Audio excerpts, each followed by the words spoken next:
It is 8:30. We are going to call the Senate Public Health and Welfare Committee. We are one short of a quorum, so we will not be taking any votes or any action until we have at least one more member present. But we are going to go ahead and open up the hearing on House Bill 2115. And to give us the bill overview with the Revisor's Office is Jenna Moyer. Jenna, thank you. Thank you, Mr. Chair. Good morning, committee. House Bill 2115 comes to you from the Committee on Children and Seniors, and it establishes the Joint Committee on Child Welfare System Oversight. If this sounds familiar, it's because it is. You heard a mirror of this bill, which was SB 120, and I will get into the details of that when I finish briefing the bill. This piece of legislation would establish the Joint Committee on Child Welfare System Oversight, and the committee has duties generally related to reviewing child mistreatment, how the Department for Children and Families, the Kansas Department for Aging and Disability Services, KDHE, Department of Corrections, law enforcement, and the judicial branch, how their responsibilities and duties impact that child welfare system, and then the programs, services, and benefits offered by those departments, and just how they're doing. The committee is also tasked with implementing the recommendations of the 2019 Child Welfare System Task Force to study evidence-based interventions and services for children, and any other topic that the committee deems appropriate. Subsection B of the bill goes into the membership of the committee, and Senate Bill 120, as it left the Senate, it had 11 members, and the House committee added 2 members to this committee. So in addition to there would be 3 members of Children and Seniors, 3 members of Senate Public Health and Welfare, 2 members of the House of Representatives, 3 members of the House of Representatives, 2 from the Senate. The House added 1 member of the Senate appointed by the minority leader, and 1 member of the House of Representatives appointed by the majority leader of the House of Representatives. So this would bring the total of the committee to 13 members. And subsections C and D go into the appointment and who would be the chair. Vice chair would rotate, as well as for the minority or the ranking minority member, which is provisions that are typical in bills that create committees. And this committee would be required to meet on or after January 1, 2021. And during each of the first and second calendar quarters when the legislature is in session. And this is a amendment that was made by the House committee. The original language of the bill would require them to meet at least once in January and in April, and this would specify during each of the first and second calendar quarters when the legislature is in session. So it wouldn't specify the months that would have to be in. And then the other provisions go into the report or the recommendations of the committee, and then just other sort of boilerplate provisions about paying for expenses, and that the committee could introduce legislation as it deems necessary.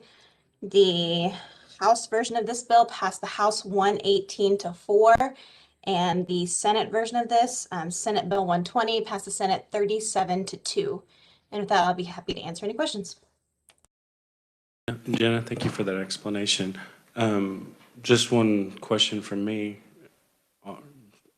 On the House version, they changed it to 13. Do you know why they decided to go with 13, what the discussion was of how they came to that conclusion? Thank you, Mr. Chair. I don't remember why it was added. And the makeup of the committee prior to that change would have been, I did the tabulation, 6 members of the House and 5 members of the Senate. And of that, there would have been 8 members of that 11 that were appointed by either the president or the Speaker of the House, which in this case would be Republican members, leaving only I guess, 3 spots, but then this would add, I guess, just a little bit, one more from each chamber and one more that would be a minority representation. I can look into more detail to see my notes from that day well, I guess this is from Committee on Children and Seniors, so I could talk to the reviser on that to see what that was about and get back to you. But I would just presume it's just a little bit more diversity and representation from both chambers and both parties. Okay, thank you, Jenna. Any more questions for Jenna on the bill explanation? Okay, not seeing any. We will next move to our proponent testimony. And we have one proponent testifying virtually, then we have 3 written only. So with us as a proponent is Mike Bonkert, Campaign Director of the Kansas Appleseed Center for Law and Justice. Mike, welcome to the committee. Thank you, Mr. Chairman and members of the committee. I am Mike Fonkert, Just Campaign Director with Kansas Appleseed, and I will be very brief today. Kansas Appleseed, as many of you know, is a nonprofit, nonpartisan organization dedicated to the belief that Kansans working together can build a state full of thriving, inclusive, and just communities.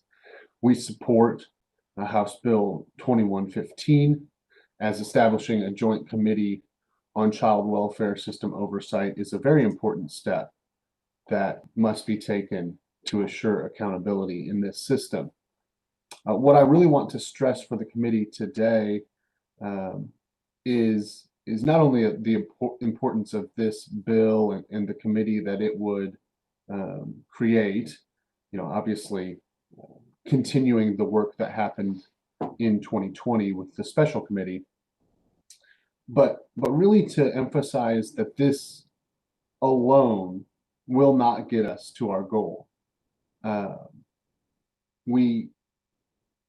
listened intently during the special committee on foster care oversight, and I do believe the reality of this situation is that without more information, without truly independent oversight, helping this committee understand the issues at hand,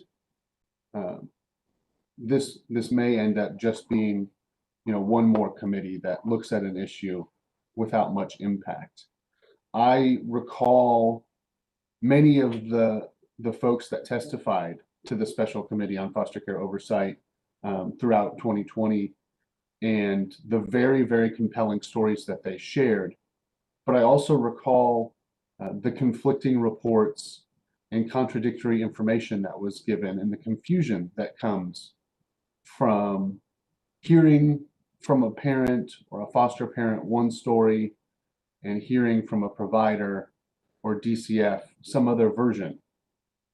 And so I want to stress today that really, to make this kind of committee effective, we should also focus on establishing independent oversight mechanisms, such as the Office of the Child Advocate, that has gotten a lot of attention and work in the session this year.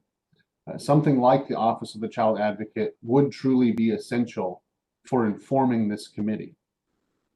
Like I said, there was so much contradictory information and conflicting reports that without an entity like an Office of the Child Advocate to delve into the specifics, sort through the details, study issues, make recommendations to this body of policymakers, I don't know how far we will get.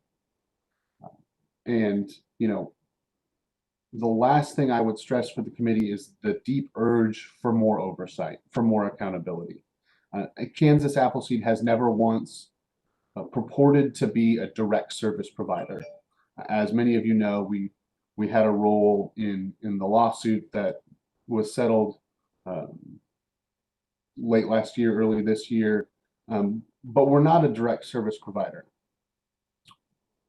Although that is true, we constantly receive calls from biological parents, foster parents, system workers that are concerned about issues that they're seeing. And we are not the right entity to receive those claims.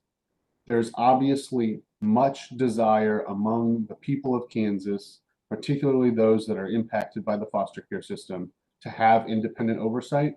House Bill 2115 makes a good step, but I want to encourage this committee to continue working to protect Kansas children as we move forward. So thank you so much. We hope this bill passes out favorably, and I will stand for questions at the appropriate time. Mike, thank you for your testimony. Committee, do we have any questions for Mike? Senator Petty. Thank you, Mr. Chairman. Mike, it's good to see you. Thanks for being here. I know you speak very favorably for having this child welfare system oversight, this committee put in place, joint committee put in place, and then about the child advocacy position as well. I'm just curious as to if you could, and that maybe this is going a little bit off script, but if you could expand on why you think, what you think we've had, as you mentioned, we've had the foster care special task force in place now for 2 years, haven't we? Isn't that met for, was it just this year or for 2 years? I believe it was just for 2020 that. Okay, just this year? Okay. So we've had this. So now this is kind of a morphing out of that, more permanency. Why do you think then it's necessary to have even something, another position as well, other than this task force to look into foster care? Yeah. So I think, as many of you are aware, there are a lot of committees that track issues with varying degrees of engagement and effectiveness. And what we saw, and I think, what the people that we come in contact with saw, was a committee that, like I said, got a lot of contradictory information from different folks. You have a foster parent telling their story, and then a foster care provider saying, well, we've heard that rumor, but we don't know if that's exactly right.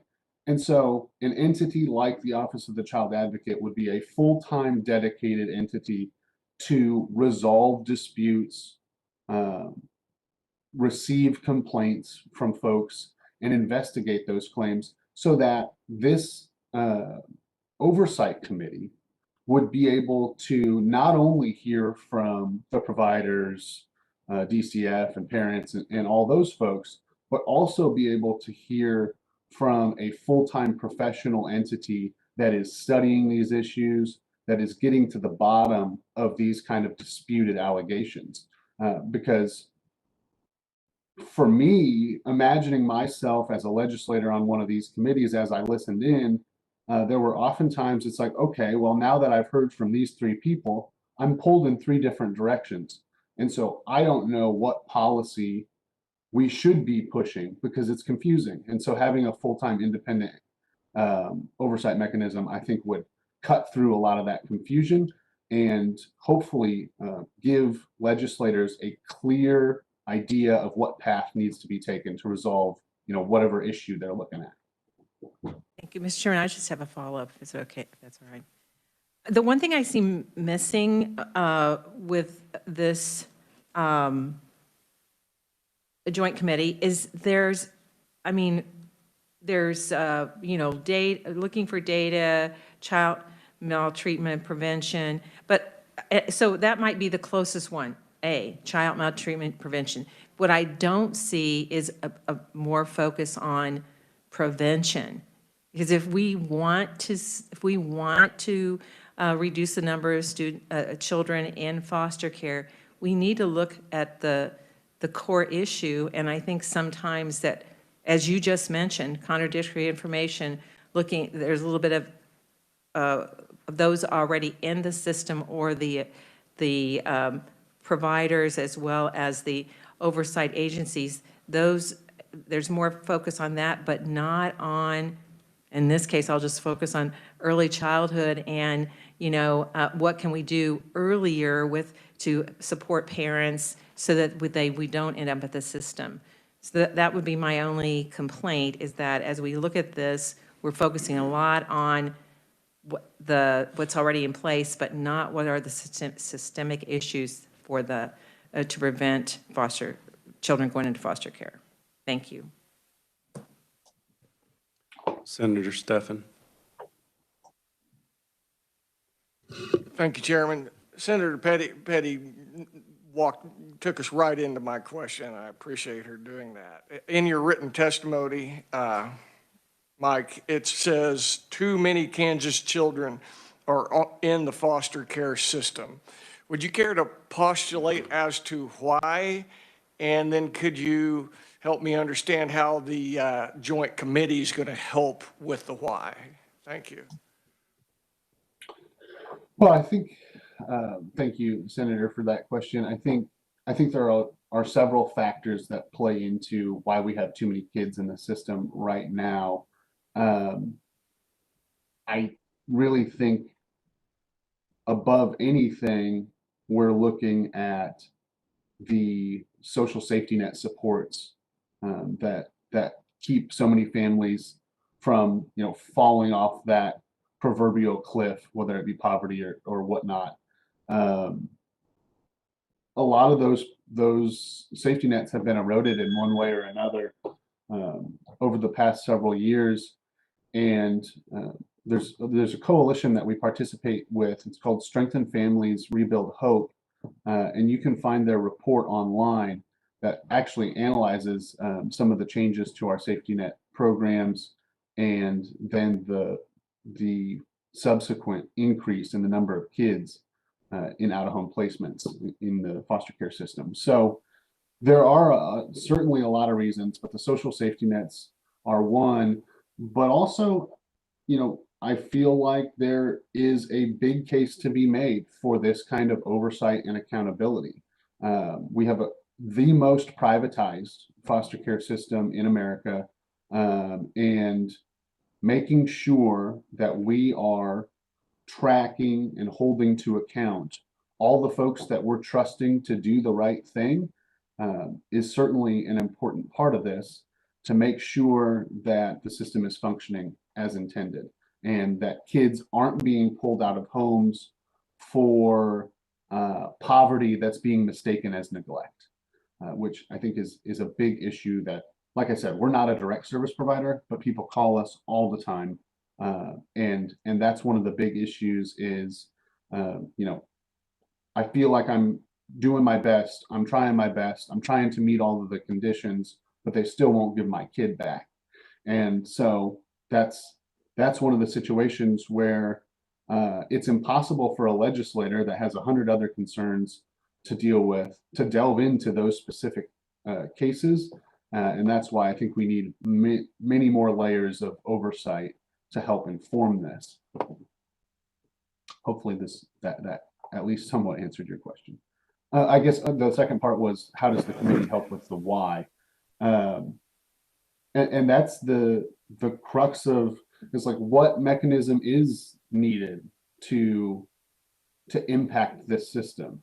We've been working to improve this system for many, many years, but I think having a body that allows legislators to interface directly with folks in this system, and hopefully, interface with other entities that are studying or monitoring the foster care system in some way, does provide better information for lawmakers to make recommendations and function on, than simply, a committee like this without that special focus. So that's Quick follow-up, please. Go ahead, Senator Stephan. Thank you. I would put forth in your answer that we continue to look too far downstream into the problem, that the scenarios created before any safety net becomes a problem. And that becomes societal issues. And so often I see us try to solve problems way downstream from where they initially began. And I think we're continuing to do that in this system. And I think this oversight committee is going to be just an added layer to looking too far downstream. Prevention of the family issues and the creation of the problem child is where the money's at on fixing this. Thank you. And just to clarify or make a comment on something that I believe Senator Petty commented on this bill, it does in subsection 4, trends, performance outcomes, activities, and improvement plans related to the federal child and family services reviews. And then when you go to subsection 8 and 9, opportunities for Kansas to strengthen the child welfare system through evidence-based interventions and services for children and families, and any other topic the Joint Committee deems appropriate. And Jenna, correct me if I am wrong on this part, that as a joint committee made up strictly of legislators, giving the overview or the oversight of legislation on this, because that's something that as legislators we have to take seriously, is our oversight abilities. As a joint committee, we have the ability to call and request information and testimony from just about anyone, and it is very similar to what a subpoena would be. Am I incorrect in that? Thank you, Mr. Chair. You've asked a very interesting question. There are certain types of committees called investigative committees. Powers. And there are certain committees that are tasked with being an investigative committee. Sometimes it's put in their enacting statute, sometimes it's not.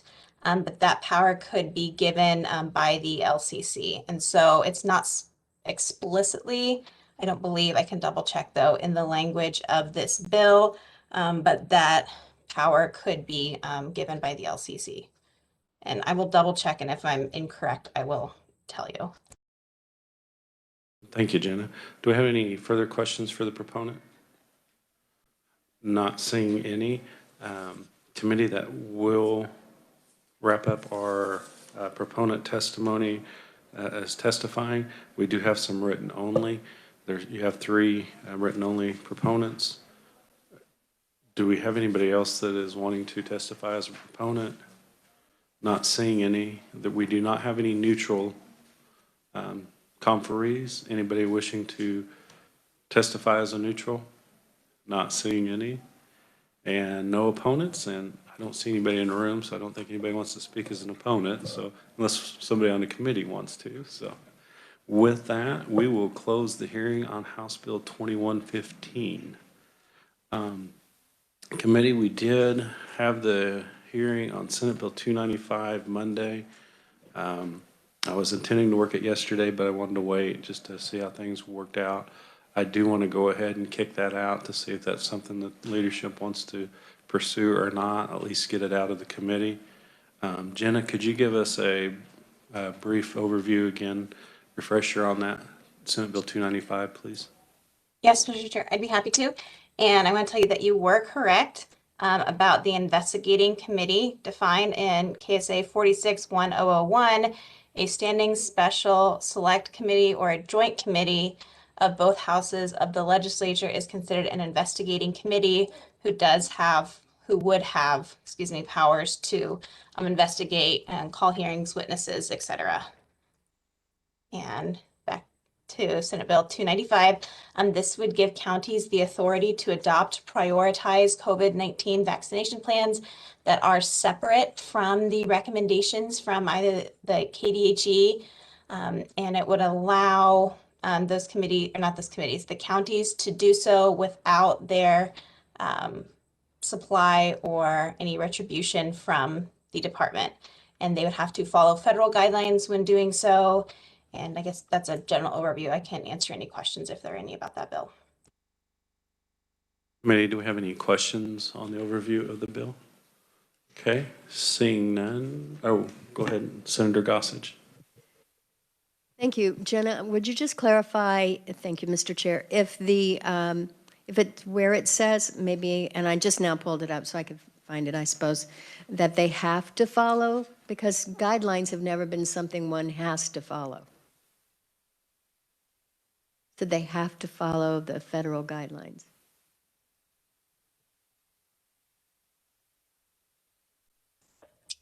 Thank you, Mr. Chair.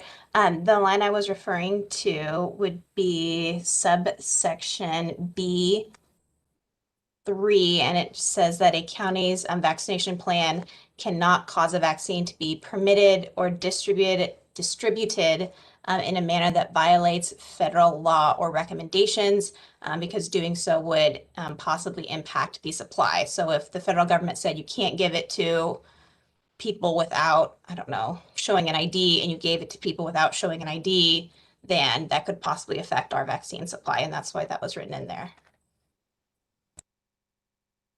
Any further questions? Okay, not seeing any.